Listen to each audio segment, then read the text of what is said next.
Hello and welcome. आज ये history का तीसरा लेक्चर होगा, not lecture but just revision. तो मैं आज देख रहा हूँ एक पीडीएफ, इसमें एडवेंट ऑफ यूरोपियन के बारे में है। तो लेट्स सी। देखो, फर्स्ट यूरोपियन जो आए थे वो पोर्तुगीज़ थे। आपको पता है वास्को डी गामा वाला एपिसोड। तो ये लोग फर्स्ट थे और ये 1948 में ही आ गए थे। अब बेसिक इन्फो देखो इसका। वास्को डी गामा आया कालीकट। फर्स्ट फैक्ट्री कालीकट में बनाए थे Pedro Alvarez Cabral. Importing trading centre Portuguese के थे ये कालीकट, कुन्नूर एंड कोची। अब गवर्नर देखो इसके। गवर्नर कौन कौन है? Francisco de Almeida, Alfonso de Albuquerque, Nuno da Cunha. First कौन थे? Francisco de Almeida. ये पहले गवर्नर थे। इनका blue water policy and cartaz system was very very famous. तो आप याद रखना, जो ब्लू वाटर पॉलिसी किसने लाया? तो ये लाया था फ्रांसिस्को डी एल्मीडिया ने। अब देखो अल्बुक्यूर्क, अल्फांसो दी अल्बुक्यूर्क। अल्फांसो मैंगो इन्हीं के नाम पे रखा गया है। He is called the real founder of Portuguese power in India. He has एबोलिश्ड the Sati system in Goa and all Portuguese जो बेल्ट जहाँ पे थे, और गोवा को अनेक्स कर लिया फ्रॉम सुल्तान ऑफ बीजापुर। ध्यान रखना, ये अल्बुक्यूर्क ने ही किया था। अब ये नीनो दी कुन्हा, इन्होंने कैपिटल शिफ्ट किया पोर्तुगीज एम्पायर का कोची से गोवा, और बसेन को बहादुर शाह से छीन लिया। बहादुर शाह बेसिकली ये थे अफगान रूलर ऑफ डेक्कन। तो उनसे छीन लिया था गोवा को, बसीन को। Bassein is a island at the coast of Gujarat. और ये बसीन, ट्रीटी ऑफ बसीन, ये आपको एंग्लो मराठा वार में भी दिखेगा, जब मराठा सीड कर देते ये टेरिटरी टू इंग्लिश। अब देखो अगला, पोर्तुगीज़ का ही कंट्रीब्यूशन का क्या रहा। तो प्रिंटिंग प्रेस ये लेके आए थे। इन्होंने क्रिश्चियनिटी को इंट्रोड्यूस किया मालाबार रीजन में। न्यू क्रॉप्स लेके आए, कौन कौन से? काजू, तंबाकू और भिंडी, और मिर्ची मिर्ची भी था, और इसमें आलू वगैरह भी है। तो ये सारे पोर्तुगीज ही लेके आए थे, ध्यान रखना। बिकॉज इंडिया में वैसा कोई फसल नहीं होता था उस समय, जैसा आज आप देख रहे हो। रिलीजियस पॉलिसी, इनका एम था क्रिश्चियनिटी को प्रमोट करना एंड परसिक्यूट ऑल मुस्लिम। और इसी क्रम में इन्होंने भेजा भी था अपने envoy to the court of emperor Akbar. तो initially quite tolerant toward Hindus but later persecuted them as well. और किनको किनको भेजा था अकबर के कोर्ट में? Under Jesuit mission, Rodolfo Acquaviva and Antonio Monserrate. Antonio Monserrate is important. अब आगे देखते हैं इनका डिक्लाइन क्यों हुआ। क्योंकि अल्फांसो दी अल्बुक्यूर्क के बाद कोई एबल लीडर नहीं आया। स्ट्रीफ competition from the Dutch, hostility from natives, और डिस्कवरी ऑफ ब्राज़ील। इनका फोकस इंडिया से ब्राज़ील की तरफ कर दिया। तो इसमें क्या क्या हमने देखा? 3 गवर्नर्स को देखे। सबसे पहला Francisco de Almeida, Albuquerque, Alfonso de Albuquerque and Nuno da Cunha. तो इसका कंट्रीब्यूशन सबसे पहला अल्मीडिया का था, इन्होंने ब्लू वाटर पॉलिसी लेके आया था। अल्बुक्यूर्क का था कि इसने सती को एबोलिश कर दिया। नीनो दी कुन्हा का था कि बसीन को छीना था बहादुर शाह से, एंड ये कैपिटल को शिफ्ट किया फ्रॉम कोची टू गोवा। अब देखो दूसरा है इंग्लिश के बारे में। इंग्लिश आए, इन्होंने फर्स्ट फैक्ट्री सूरत में लगाया, और 1600 में एलिजाबेथ के कार्टर पे आए थे ईस्ट इंडिया कंपनी। 1609 में ये विलियम हॉकिंस था, ये जहांगीर के कोर्ट में गया बट इसे कुछ हाथ नहीं लगा। 1612 में बैटल ऑफ सवाली हुआ, जिसमें इंग्लिश जो फोर्सेस थे पोर्तुगीज़ को डिफीट किए। तो पोर्तुगीज़ रूलर गुजरात के कोस्ट पे थोड़ा सा वीक हुआ, तो इससे जहांगीर ने भी परमिशन दे दिया है ब्रिटिश को कि अपनी फैक्ट्री आप सेट करो। Because Jahangir and Akbar was also in a way, they were also fearful of this Portuguese empire, because इनका काम था, ये लुटेरे काइंड ऑफ थे, एंड कार्टे सिस्टम इन लोगों ने दे रखा था। तो no empire at that time वो wanted to directly meddle with them. तो ये भी एक था फैक्टर जिसकी वजह से 1609 में परमिशन नहीं मिली थी सूरत में फैक्ट्री स्टेब्लिश करने की, बट लेटर दे गॉट।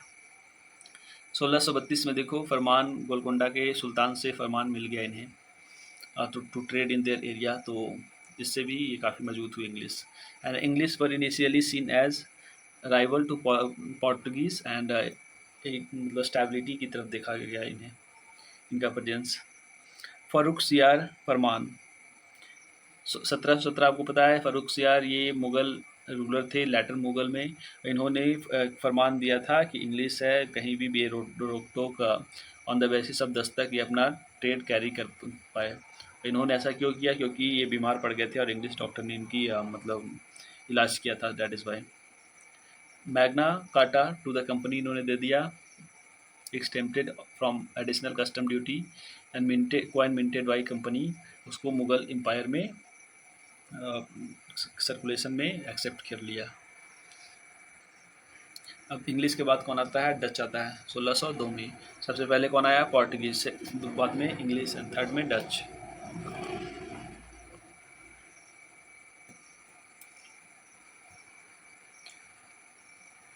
सोलह सौ दो में डच आते हैं। इन्होंने East India Company of Netherland के तहत ये आए थे, फैक्ट्री मतलब कंपनी बना के, वैसे ही जैसे पोर्टुगीज़ एंड ये इंग्लिश भी आए थे। तो फर्स्ट फैक्ट्री इनका मछलीपट्टनम में था, डच का। डच कहाँ के निवासी हैं? तो नीदरलैंड के। 1605 में हेडक्वार्टर है नागापट्टनम, तमिलनाडु। प्रिंसिपल फैक्ट्रीज सूरत, कराईकल, चेंसूरा, बारानगर, कासिम बाजार, पटना, नागापट्टनम, कोची, ईटीसी। तो ये सारे इसके डच के फैक्ट्रीज यहाँ पे थे। और ध्यान देना यहाँ पे देखो क्या है, पटना, नागापट्टनम, कासिम बाजार, दिस प्लेसेस आर इम्पॉर्टेंट। और हो सकता है डच का कभी कभार मतलब आ जाता है ऐसे एक दो रैंडम के क्वेश्चन की कहाँ इनका फैक्ट्री था।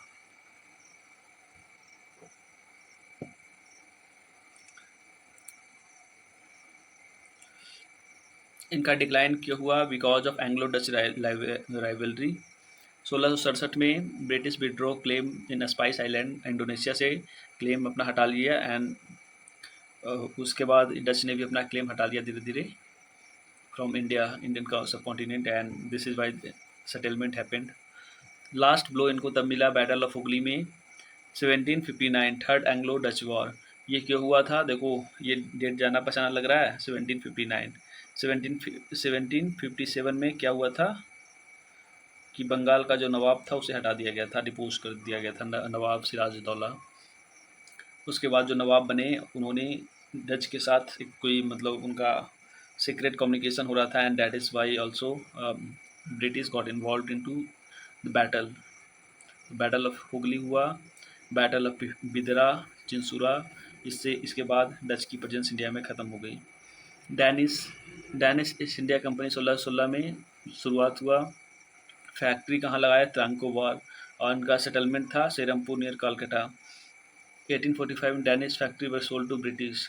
और इनका मेन एम क्या था? इनका ट्रेड मेन एम नहीं था, बल्कि इनका मेन एम था, मेन गोल था इनका क्रिश्चियनिटी को ये फैलाना चाहते थे डैनिश। अब आ जाओ फ्रेंच पे। फ्रेंच सबसे लास्ट में आए थे। इनको देखो, last European to come to India 1667 में Francis Caron expedition to India, first factory set up in Surat. Pondicherry was founded in 1674 where Sher Khan Lodi gave a settlement to François Martin. और ये पुडुचेरी भी कैप्चर कर लिया गया था डच के द्वारा, बट लेटर ऑन रिस्टोर्ड कर दिया गया फ्रेंच को again through the treaty of Ryswick. तो फ्रेंच कॉलोनीज कहाँ कहाँ थे इंडिया में? पुडुचेरी, कराईकल, यनम, माहे एंड चंद्रदेव नगर। तो ये देखो फ्रेंच सबसे लास्ट में आया और सेकेंड लास्ट था जाने वाला यहाँ से, before Portuguese. Dupleix governor general of French India and rival to Robert Clive. ये रॉबर्ट क्लाइव के समय में ही थे डुप्लेक्स गवर्नर जनरल। और ये थे, यही पहले गवर्नर थे जो कि फर्स्ट यूरोपियन थे जिन्होंने इंटरनल अफेयर ऑफ इंडिया में मतलब अपना पॉलिटिकल देखा profit. started the subsidiary alliance policy, placed a French army at Hyderabad at the expenses of Subadar. अब देखो, कर्नाटिक वॉर्स थे, आपको पता है कि देयर वर 3 कर्नाटिक वॉर्स, और ये था Carnatic Wars between English and French के मतलब बीच में शुरू हुआ था। तो let's see one by one.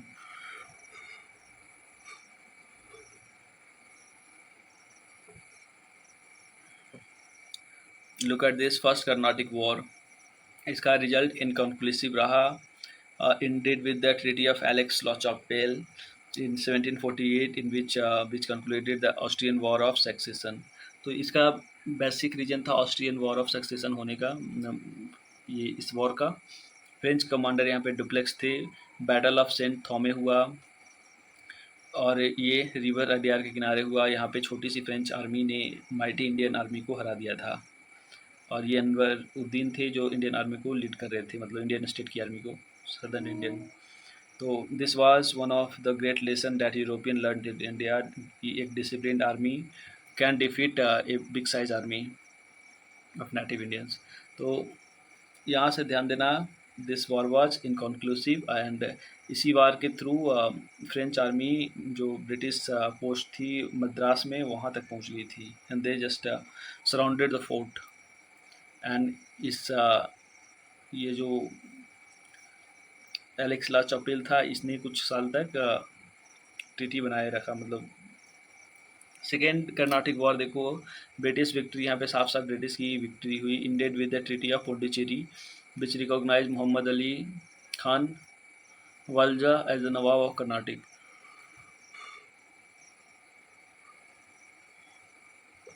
French commander Dupleix after this was replaced with Charles Kocheu। अब देखो, फ्रेंच ये डुप्लेक्स थे, उन्हें हटा दिया गया सेकेंड कर्नाटिक वॉर में। थर्ड कर्नाटिक वॉर में देखो, ब्रिटिश की यहाँ पे डिसाइसिव विक्ट्री हुई। Ended with the treaty of Paris between Chandernagore and Puducherry was return to France.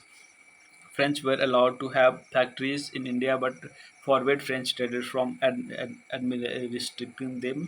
Sir Eyre Coote थे, इन्होंने फ्रेंच को डिफीट किया and commanded the Comte de Lally at the battle of Wandiwash. तो सर आयरी कूट थे और इसका जो कमांडर थे कौन, कॉन्ट द लैली, फ्रेंच का जो commander. And it is called Wandiwash की बैटल, जिसमें मतलब फ्रेंच का सुपरा साप। अब देखो बंगाल में आ जाओ, तो बंगाल में कैसे कैसे शुरुआत होता है, let's see that. It starts with the black hole tragedy, जहाँ पे सिराजुद्दौला ऑर्डर देते हैं 146 अंग्रेज़ों को लॉकअप करने के लिए, और एक रात में 123 लोग मर जाते हैं due to suffocation. Clive versus, and this has just ignited the flame. और उसके बाद होता है Clive versus Sirajuddaulah. Siraj lost since his nobles conspired against him with Clive. तो नवाब हार जाता है बिकॉज उसके जो भी मंत्री वगैरह थे they sided with the Clive. Significance इसका क्या रहा, British monopoly over trade and commerce in Bengal establish हो गया। Mir Jafar was made the nawab of Bengal and ये Sirajuddaulah was killed. Mir Jafar also got irritated after some time because British were just very much money minded and selfish kind of. Mir Jafar made a concluded deal with Dutch, but they were defeated by the British in the Third Anglo-Dutch War at Bidra in 1759. In 1760, Mir Jafar was replaced by Mir Qasim as the Nawab of Bengal by British। अब देखो last जो है, that is the Battle of Buxar। Mir Qasim, irritated by English misuse of Dustak and exemption, fled to the Awadh and formed alliance। Hector Munro, ये English है, English और Hector Munro versus Mir Qasim Shah Alam the second, ये Mughal emperor थे, और शुजाउद्दौला नवाब of Awadh, ये तीनों मिलके conspire करते हैं अगेंस्ट कंपनी, बट कंपनी जो ब्रिटिश इंडिया कंपनी है वो जीत जाती है। इसमें ट्रीटी ऑफ इलाहाबाद साइन होता है एंड द मुग़ल एम्परर जो शाह आलम सेकंड था वो as a pensioner, as a prisoner कहो तो he was just living in Allahabad under the protection of company. Dual governor dual government यहाँ से स्टार्ट होता है, and nawabship was just abolished, introduced by Clive, rule of company plus Nawab puppet. Company acquired the Diwani as well as Nizamat right of Bengal. Period of open plunder. It proved disastrous for the people of Bengal. इस समय खूब लूट होता है बंगाल का. Warren Hastings did away with the dual government in 1772. तो ये dual government को ख़त्म कर देती है वारेंट हास्टिंग 1772 में ये ख़त्म करता है, and then good governance like somewhat better governance is established in Bengal after the period of it's like जो 1757 से शुरू हुआ प्लंडर का, ये 1764 तक चला अंडर नवाबशिप, बट ये 1764 टू 1772 देयर वर नो, इस बीच में लगभग कितने 8 साल के बीच में 8-7 साल के बीच में there was no one to stop British. It was just a period of loot. तो अब आगे देखो मैसूर. तो मैसूर आपको पता है बैटल ऑफ टल्लीकोटा जो हुआ था विजयनगर एंड ये डेक्कन सल्तनट्स के बीच में, तो उस समय विजयनगर किंगडम हार गया, एंड उसके बाद जो विजयनगर के जो राजा हुआ करते थे वो भाग गए, और भाग के मतलब अलग जगह पे क्या बोलते हैं आंध्रा में कहीं रहना शुरू कर दिए थे. एंड उसके बाद एम्पायर जो विजयनगर था वो सेंट्रलाइज दोबारा नहीं हो पाया, and it just got divided into so many small kingdoms. तो उसमें एक मैसूर भी था. तो मैसूर में बुडियार डायनेस्टी वाज रूलिंग, और हैदर अली एक कमांडर इन चीफ था मैसूर आर्मी में. स्लोली वो प्रोमिनेंट पोजीशन पे पहुंचता है, and become the de facto ruler by Wodeyar dynasty के जो रूलर होते हैं उन्हें हटा के. अब देखो टीपू सुल्तान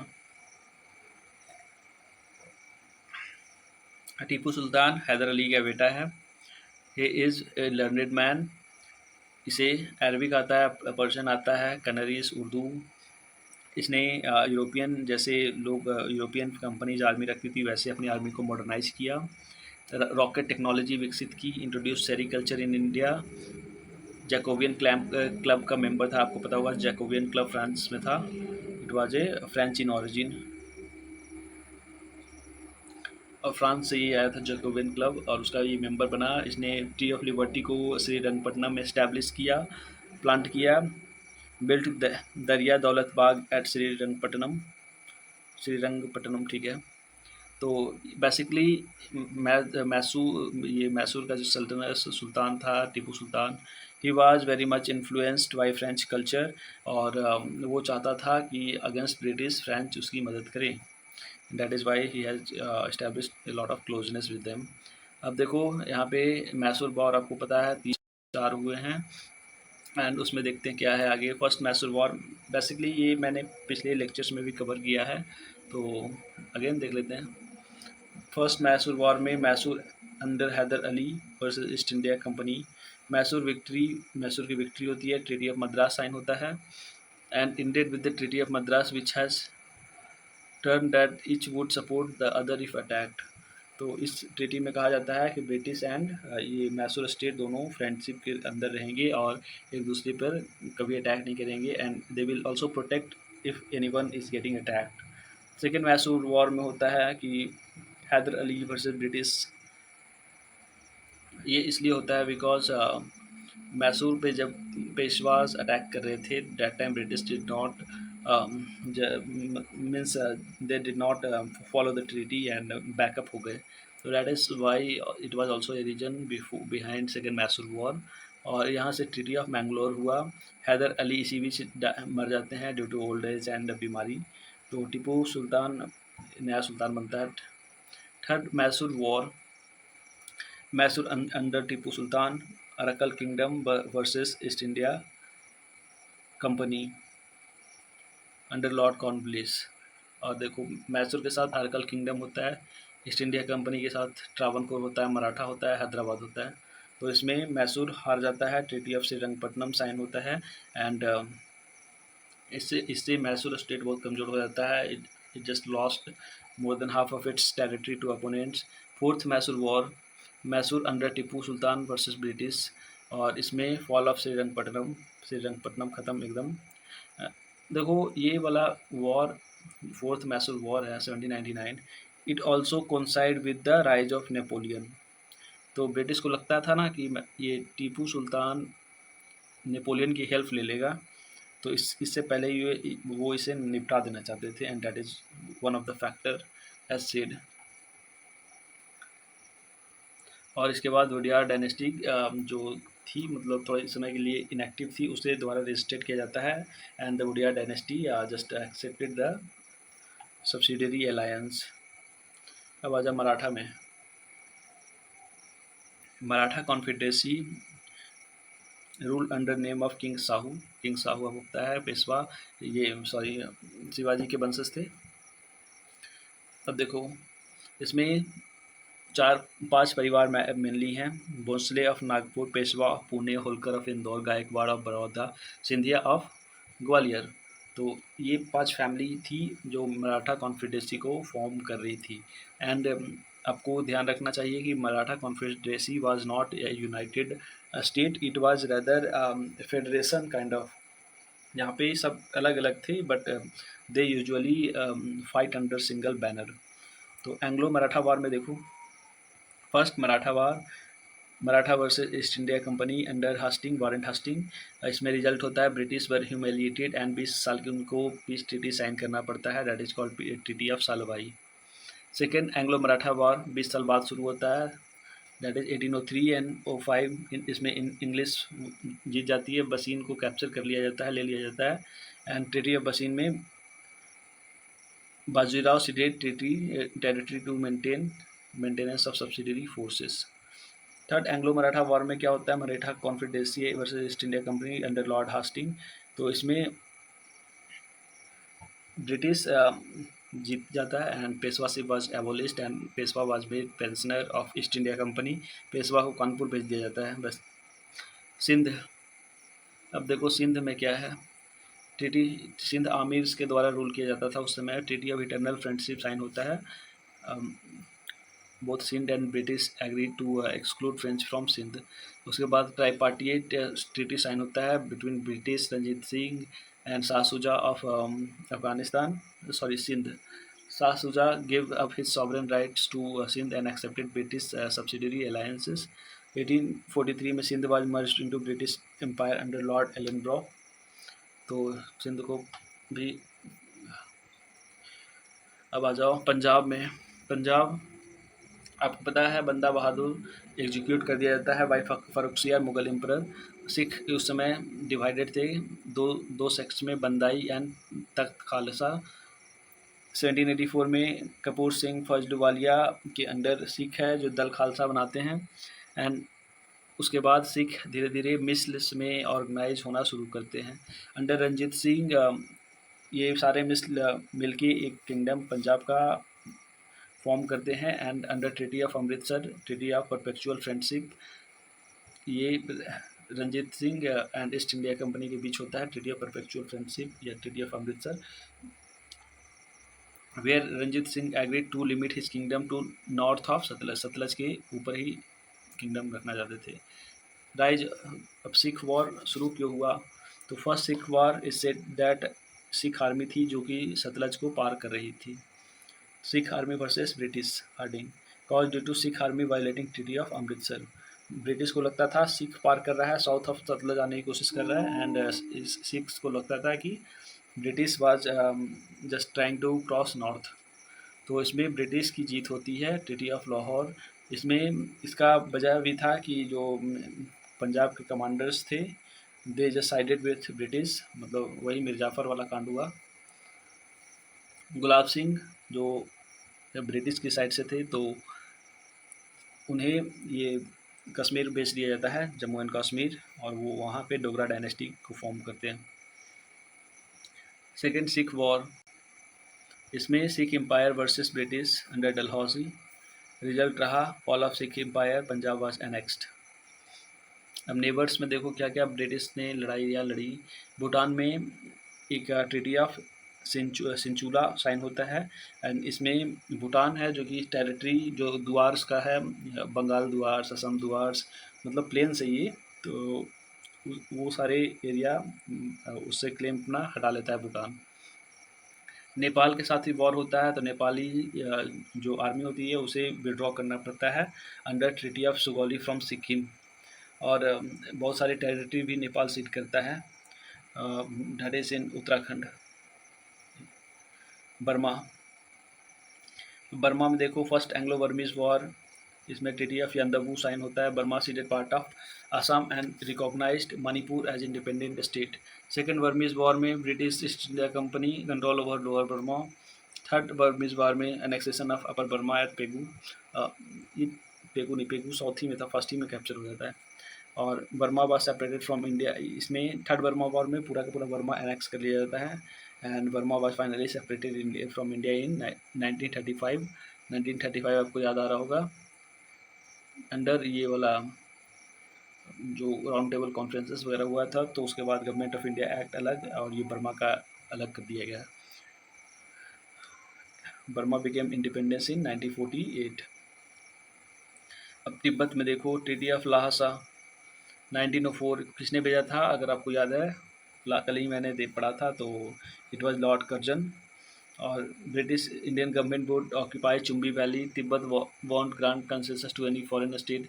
एंड बेसिकली ये ट्रीटी ऑफ लासा में ओनली वन पार्टी जीती थी, not India, not Russia, not any one of them. ये जीता था चाइना, बिकॉज चाइना को बिना कुछ गवाए बहुत कुछ मिल गया था इस ट्रीटी से।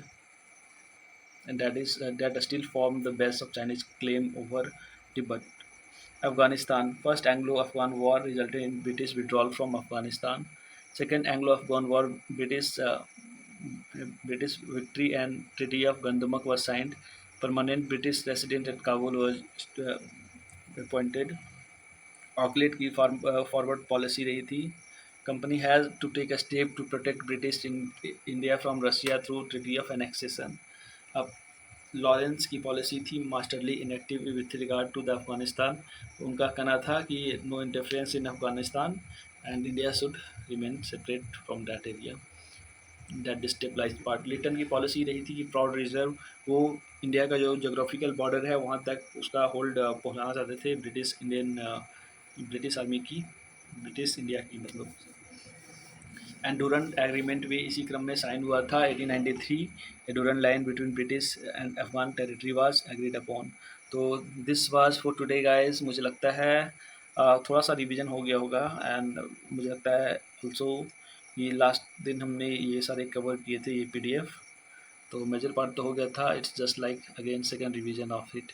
तो bye, thank you, good bye.